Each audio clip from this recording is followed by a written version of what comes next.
Alright, here's a Motorola Lunchbox portable is what most people call these things.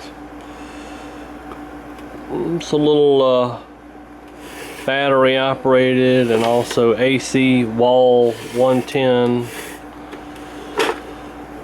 operated portable radio. I'm glad they did allow this thing to work on 110 volts, because the batteries would be almost impossible to obtain. You'd have to really build your own. Let's see, this thing is tricky to get open. This is another one of the radios I got from the hamfest, and me and the lady that was selling this thing were trying to get the back open on it, and spent about 10 minutes until I finally pressed it the right way to get it open. And anyway, this is a model 51L2U, and here's the date, May 8th of 1951. It's actually dated on there. That's pretty rare. Anyway, this is, like I said, a little portable radio. It's got 1-volt tubes in it. The chassis hangs upside down in it. This thing allows for 4D batteries, or excuse me, 2D batteries. 1D battery in each slot.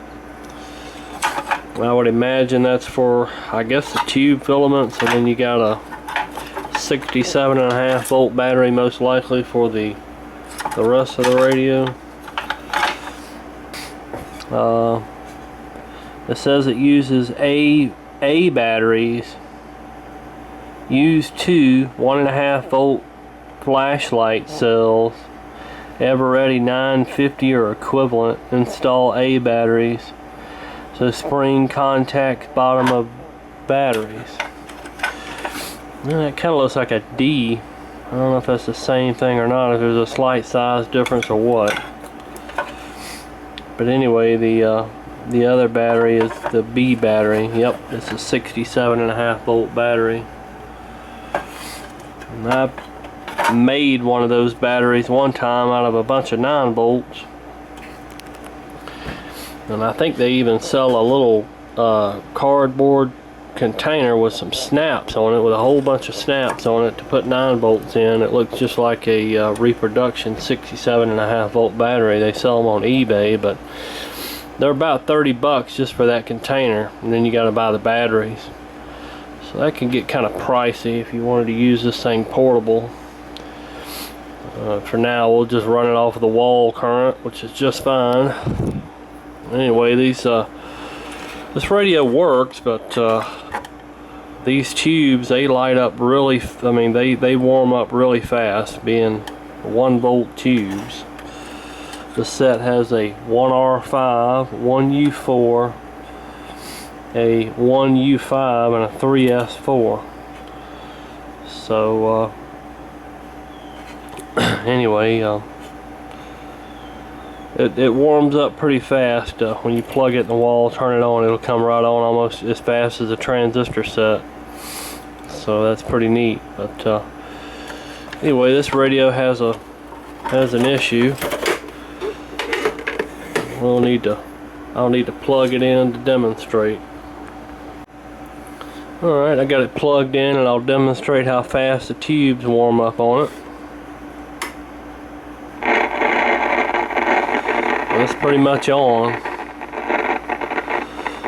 As you can hear, this thing has what sounds to me like SMD right off the bat. As soon as you fire it up, it starts crackling. And it's not the potentiometer. You can turn it all the way down and it still scratches. You can still hear it with the volume all the way down. Sounds like SMD to me, and you tap on the cans and it'll go up and down. It does receive a signal and does work, but there's that thunderstorm crackling sound in it like all these SMD plagued radios make.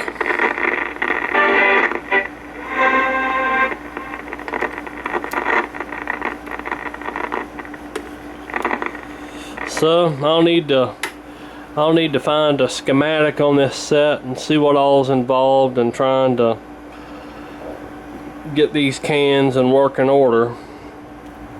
I'll tell you, this problem is very common on these radios from the 50s, 50s and some of the 60s. It's just I mean, it's almost common practice to get a radio and just, as part of recapping it, you might as well just take out the IF cans and recap the cans while you're at it too. Alright, and here's the little chassis here.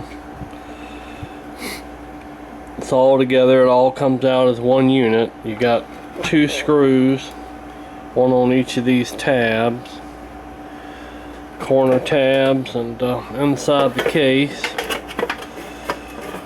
it sits in here and screws into those 2 lugs there. So when you open up the back of the case, if anybody's working on these, you got 2 screws here that hold in the chassis. They're on these 2 tabs. So I'll need to get to this. First thing I want to do is I want to clean the volume pot, just to be able to rule that out of the equation. I don't think that's the problem, but I'm gonna need to get to this potentiometer here, which is behind this plate, and I believe we'll have to take out this screw and that screw down there. So we'll remove those 2 screws and see if that's all that holds that on, or will I have to take these 2 off here. I'm not real sure. I don't see anything. This looks like this is hollow on this side, so we'll remove those screws and see if it comes off. Alright, I was able to get this cover off, but not without removing this little small plate that goes here. There's a even smaller screw that holds that on. The other 2 are just your standard quarter drive little screws that hold it on. So we'll need to get to this potentiometer here and clean it. I already have some cleaner, so we'll give it our squirt and work it around.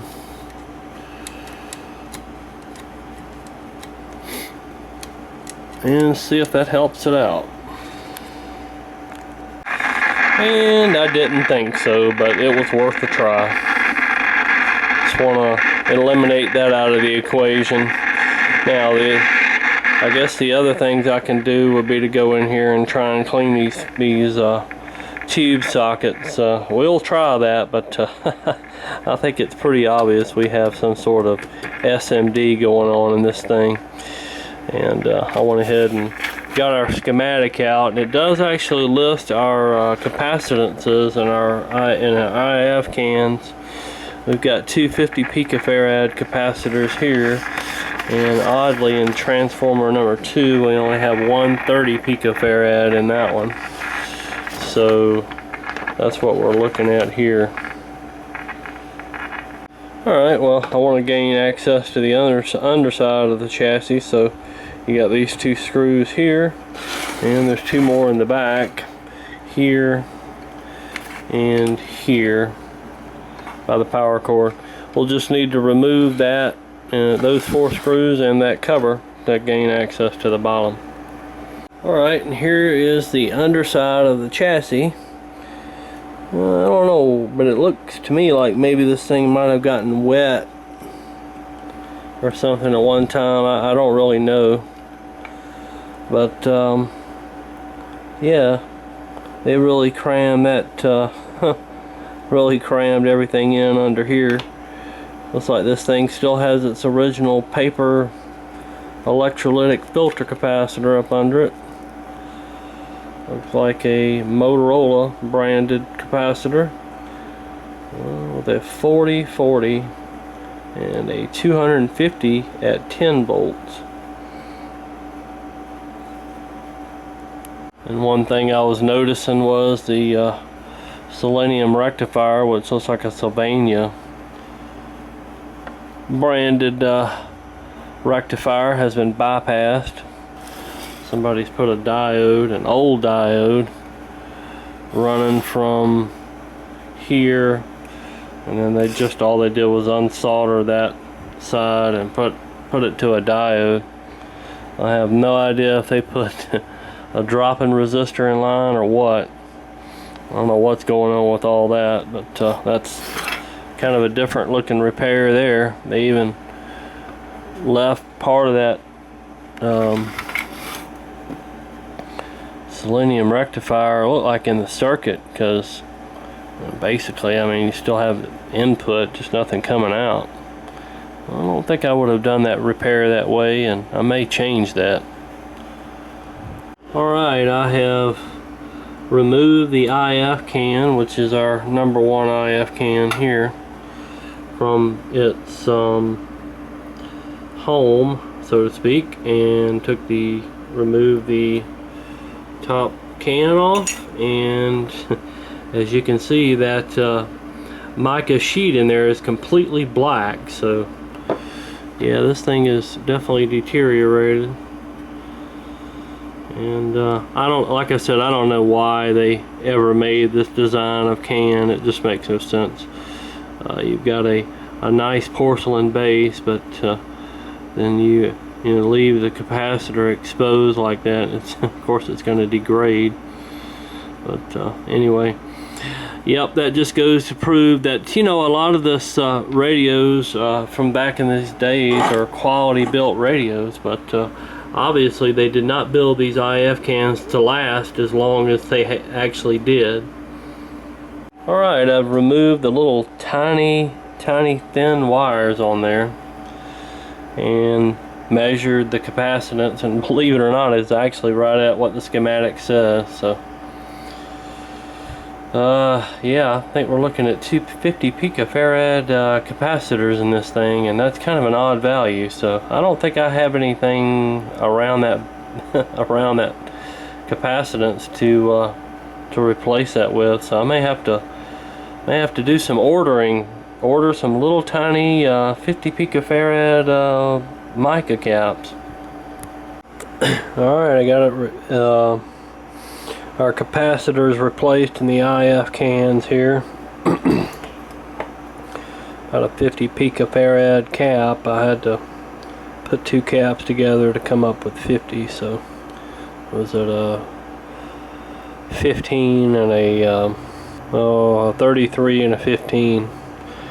It's close enough. That's what I put them together to get that right capacitance. But now that I fired it back up, we don't have any reception, so something's going on here. Let me do some checking.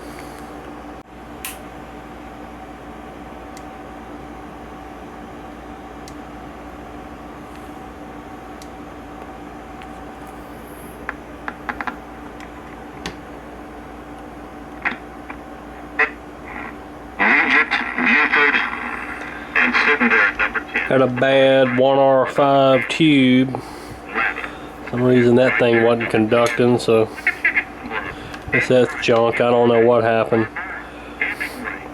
Tell you what, I do know that these tubes, filaments, blow very easily on these things. So I don't know what happened, but that one's toast. Now it sounds like we have some distortion.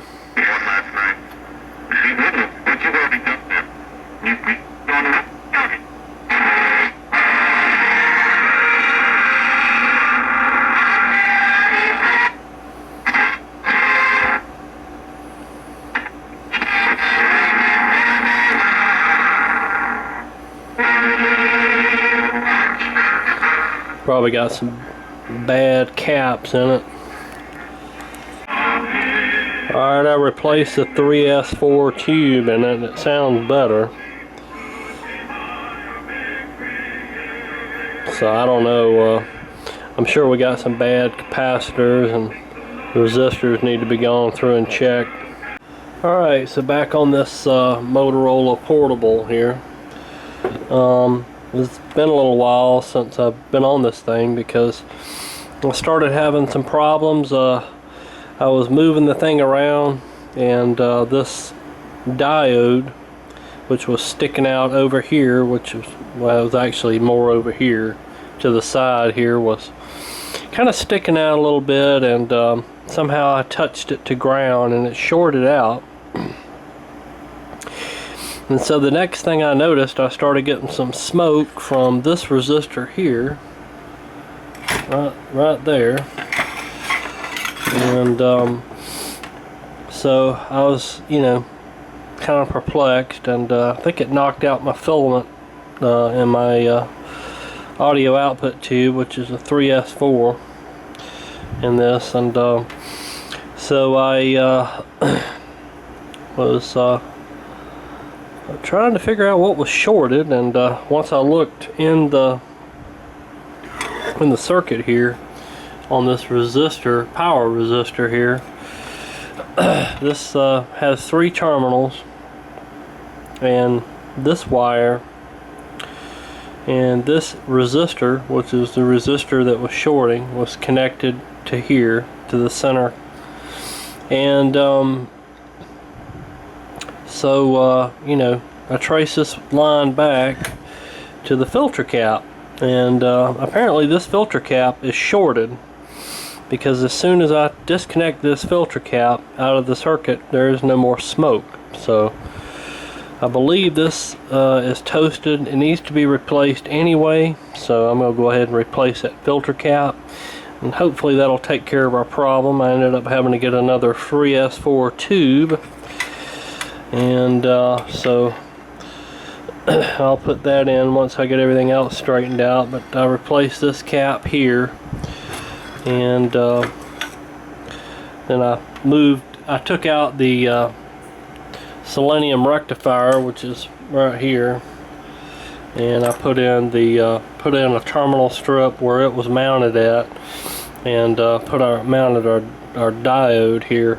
So hopefully we won't have any more issues with any shorting there. So yep, we're just moving along here and trying to replace a lot of these old components as we go.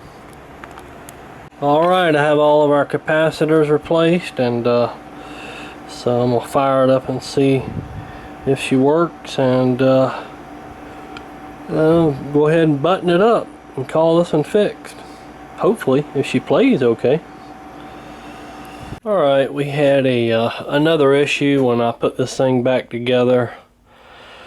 The tube, the 3S4 tube that I've actually on my second 3S4 tube, the first one, the third one, because the original one had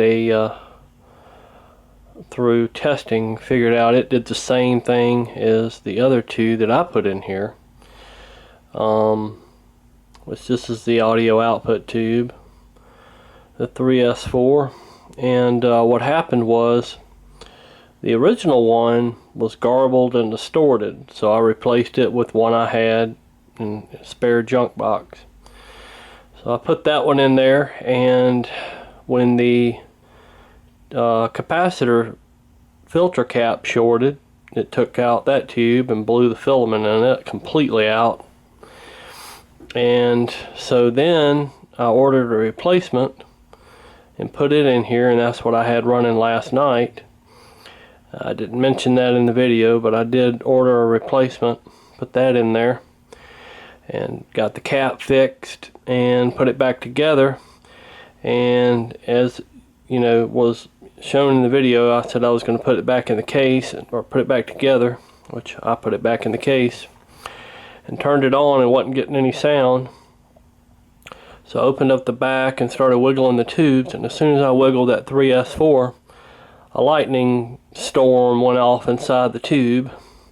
Looked like more like a fireworks show inside of there, and blew out one side of the filament. So, and the only way I can explain this is to show you the schematic. Okay, you're looking at the schematic and you're looking at the figure of the 3S4 tube.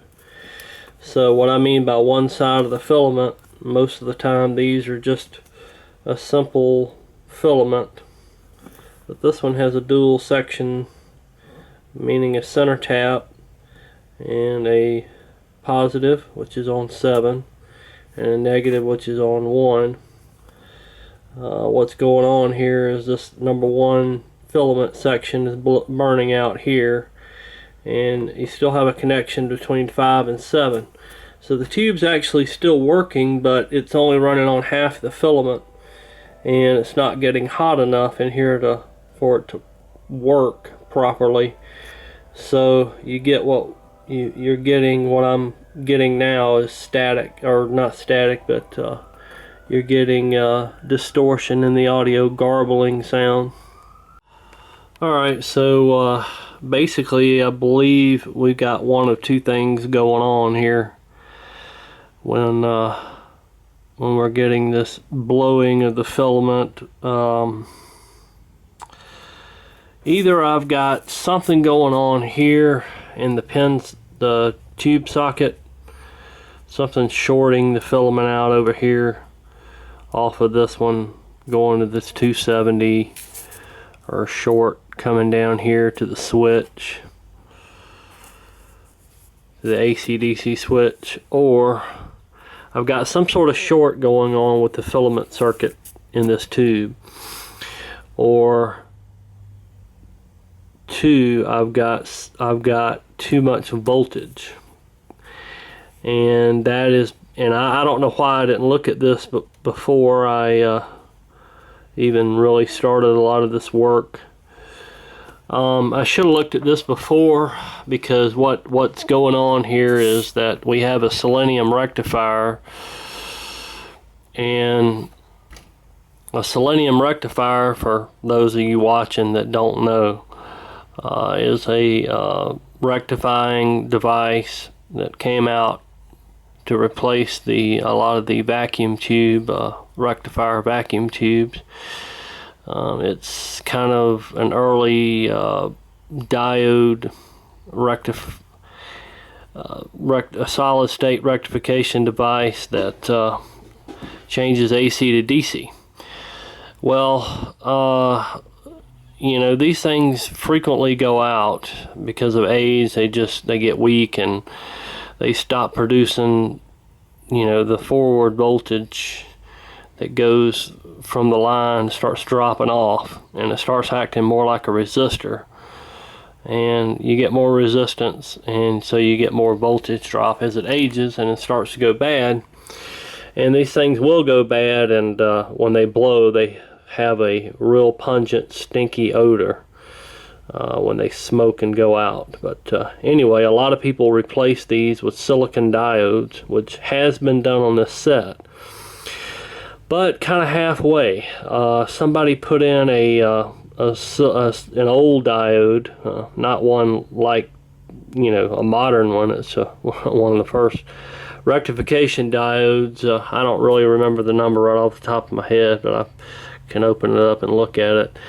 But what happens is a silicon rectifier diode will convert the AC to DC, but it doesn't have the forward voltage drop that a silicon excuse me, I'm butchering this all up today. It doesn't have as much of a forward voltage drop. In other words, the selenium rectifier acts more like a resistor than the diode does. The voltage basically goes straight through the diode without any or very little resistance, whereas on the selenium rectifier, the forward voltage is dropped a lot more. So what you have to do when you replace a selenium rectifier, I don't know why I can't say this today. When you replace a selenium rectifier, you have to make up for that voltage drop that was accounted for with the original selenium rectifier with an extra dropping resistor. Or usually this set, or most sets, will have a dropping resistor like this one does, and you have to increase the value of this dropping resistor or add another one in line with this one to make up for that voltage difference, because you're going to have more voltage coming across a diode than you will a selenium rectifier. So in order to make up for that difference, you have to add a resistor. Now in most cases I found it to be anywhere from 20 to 50 ohms, but you just kind of have to play around with it or use Ohm's law to figure out what exact resistance you'll need. So I think that's maybe my problem here. The easiest and simplest way is to measure the voltage across the selenium rectifier. Here is conveniently marked as 110 volts.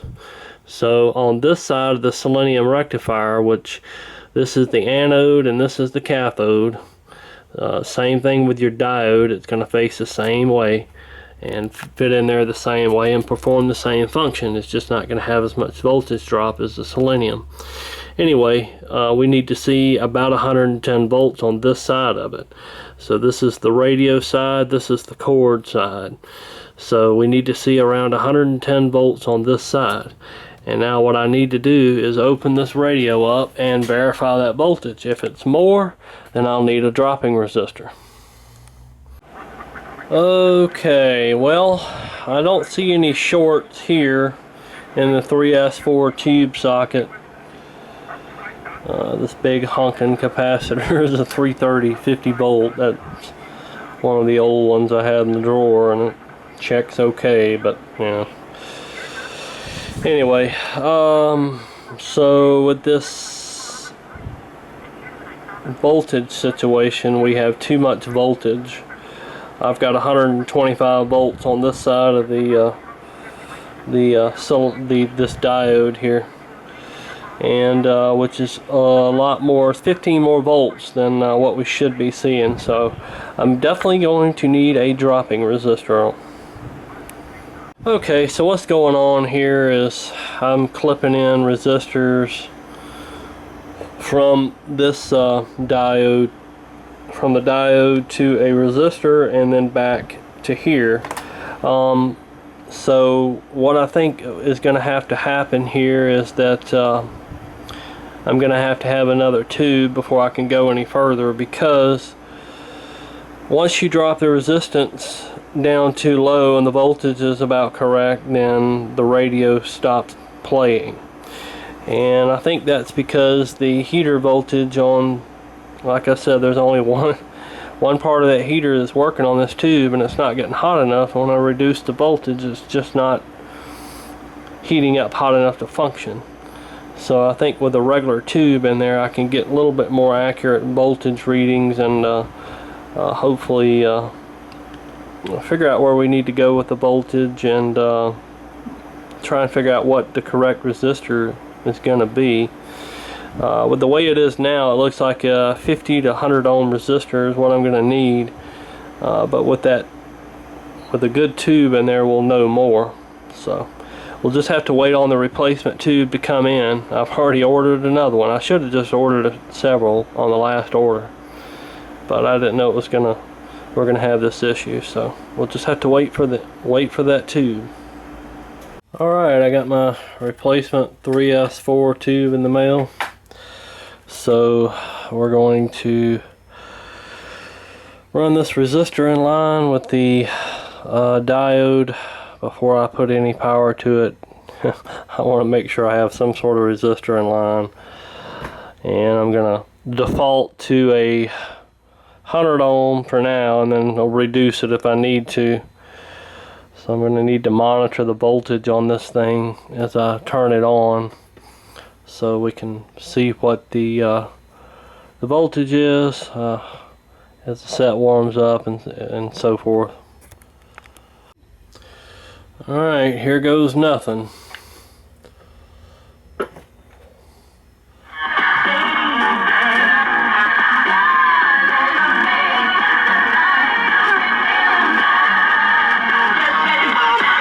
Oh, it's playing.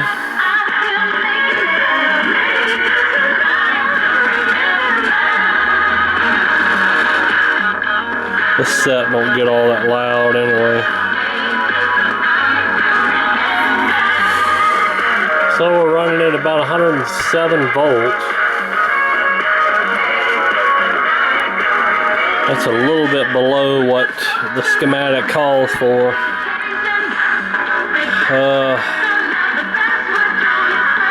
Let me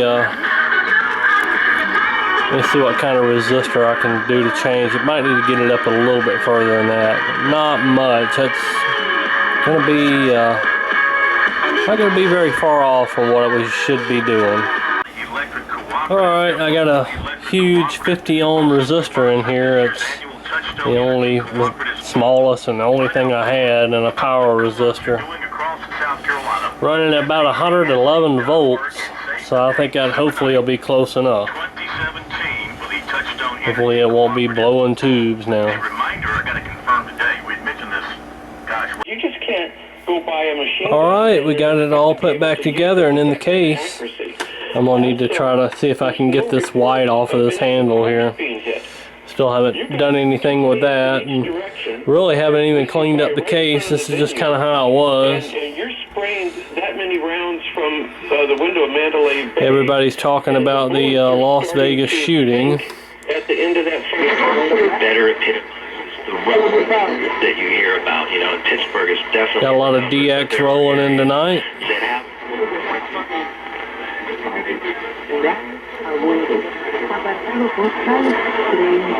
Personal course. 5 seconds. Oh, switching to Geico could save you a buck. Under behavior, and the media's inappropriate behavior that have a privileged podium that reaches me. They can achieve performance the issue you raised with, you said Social Security being messed with, and our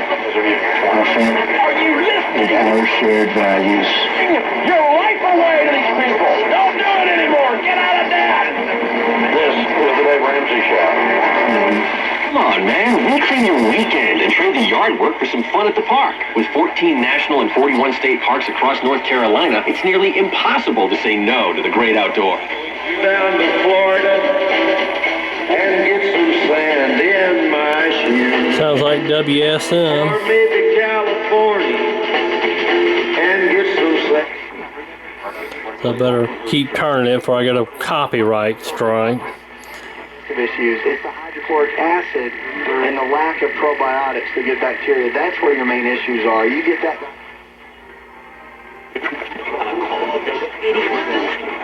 Kansas City F-17 Corsa. My question is, going back. Introduced programs for people who've been told no. And what's doubly exciting? Investigators try to determine the home. Here, I didn't even call it. where you refinanced it, no rates took another drop. You owe it to yourself to know if you could be saving money and paying off your home faster, even if you've had some credit issues in the That's the general idea. In that respect, I agree. It is a constant drumbeat.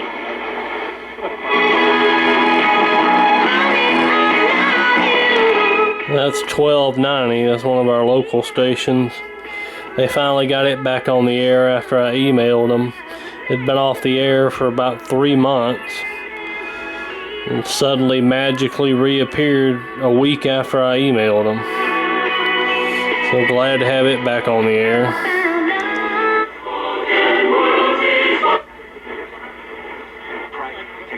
right leg range, 6-yard line, the line of scrimmage by Quentin Dunbar, and gains nothing. It was outside the numbers when he caught.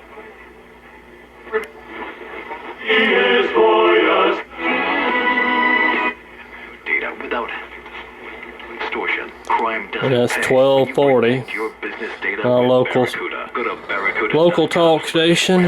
Back on the air after I emailed Are them. you looking for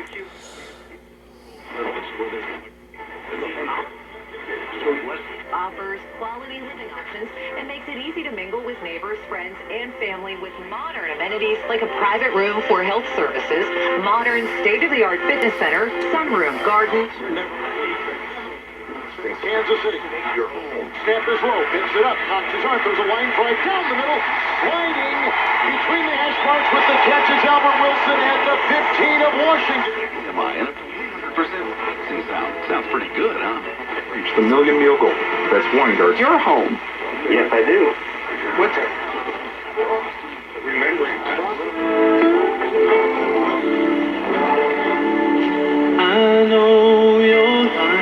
All right, I'm gonna end this with the sounds of WSM. My 1951 Motorola Portable playing again. After a whole bunch of work and a bunch of tubes. Thanks for watching.